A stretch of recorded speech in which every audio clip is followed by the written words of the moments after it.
नालाको विशेषता यो हामी वीर गोर्खाली हो भनेर चाहिँ म को हो भने चिनिसकोस् क्या 5 क्लासमा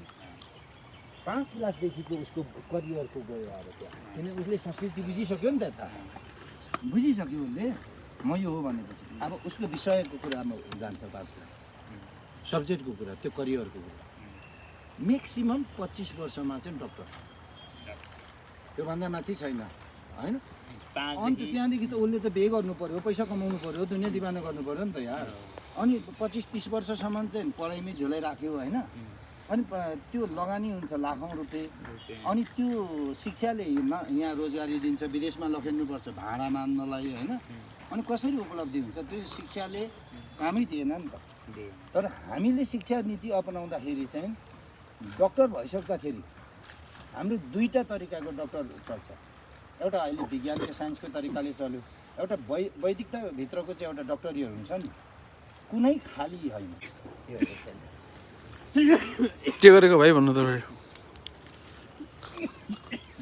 सही टपिक उठाए दाइले हैन शिक्षा नीति छैन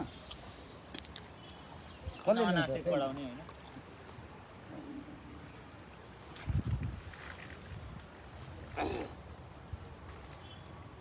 त्यसैले छुटाउँछ क्या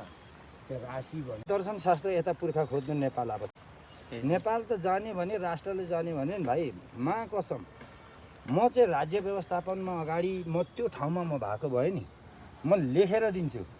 है त्यो भाषणमा होइन नेपालमा विश्वको नागरिकहरू आउनुलाई चाहिँ नि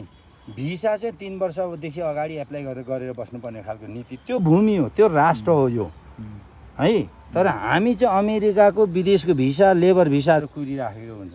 कति नमर्दा भयो त राज्यको व्यवस्थापनहरू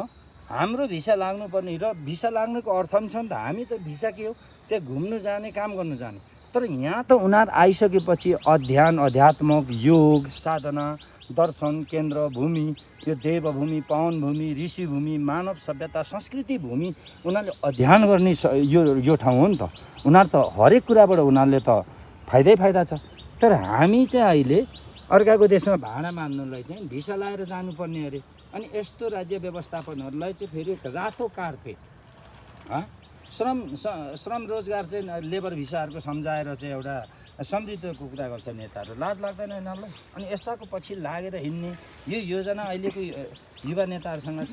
यिनीहरू पनि त्यही हो पहिलाको त्यही रङको मुना हो भाइ देश बन्दैन छोड्दैन